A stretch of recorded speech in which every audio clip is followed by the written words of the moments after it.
Scientists in Wyoming have discovered evidence of two mysterious volcanic eruptions that are older than the last caldera-forming supereruption at Yellowstone. The ash deposits were buried beneath the lava creek tuff, a large, whitish mass of compacted volcanic ash formed from the last giant Yellowstone eruption 631,000 years ago. The origins of the newfound ash deposits are a mystery, but researchers hope to have answers by fall 2025, when they expect to receive test results from the samples. At first I just thought that the topography was complicated, Madison Myers, an associate professor of igneous processes at Montana State University who was on the field trip to Wyoming, told Live Science in an email. But walking around we could clearly tell there were other units between the white ashfall layers of the lava creek tuff. It was amazing. The lava creek tuff is made up of two distinct bodies of compacted ash, member A and member B, suggesting there was a change in the nature or composition of the volcanic material ejected during Yellowstone's last supereruption. The purpose of the field trip was to re-evaluate evidence of the two members, Myers said, and the team were shocked to discover traces of unknown, older eruptions.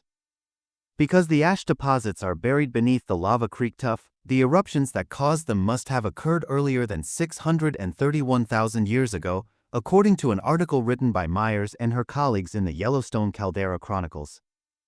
The Yellowstone volcano is known to have produced two supereruptions before the Lava Creek Tuff eruption, the Mesa Falls Tuff eruption 1.3 million years ago and the Huckleberry Ridge Tuff eruption 2.1 million years ago, and it's possible that these blasts created the newfound ash deposits.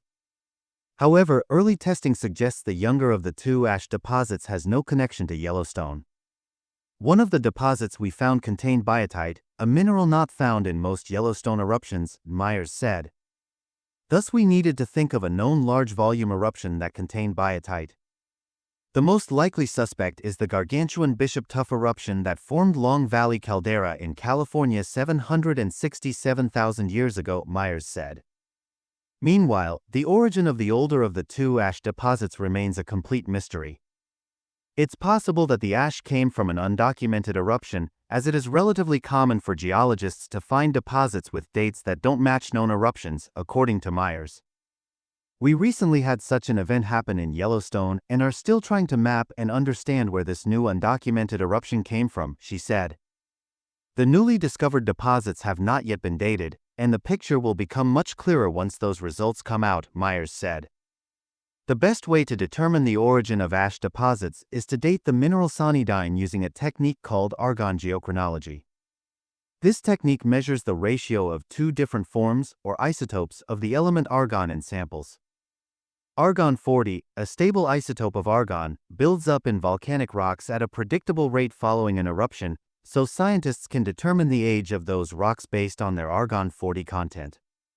Results from the argon dating will be available this summer at the earliest, Myers said, revealing the age and therefore the likely origin of both deposits. But another mystery will remain, she and her colleagues wrote, because it's unclear how so much ancient volcanic ash has stayed preserved in Wyoming.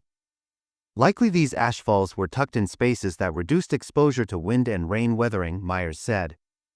As well as discovering the two unexpected ash deposits, the researchers also achieved their original aim of finding evidence for two members in the Lava Creek Tuff. But this, too, turned out to be full of surprises. The Lava Creek Tuff deposit doesn't prove to us that there are two members of the Lava Creek Tuff eruption, but rather multiple magmas tapped and erupted through the course of the eruption, Myers said. We are writing this up for publication now.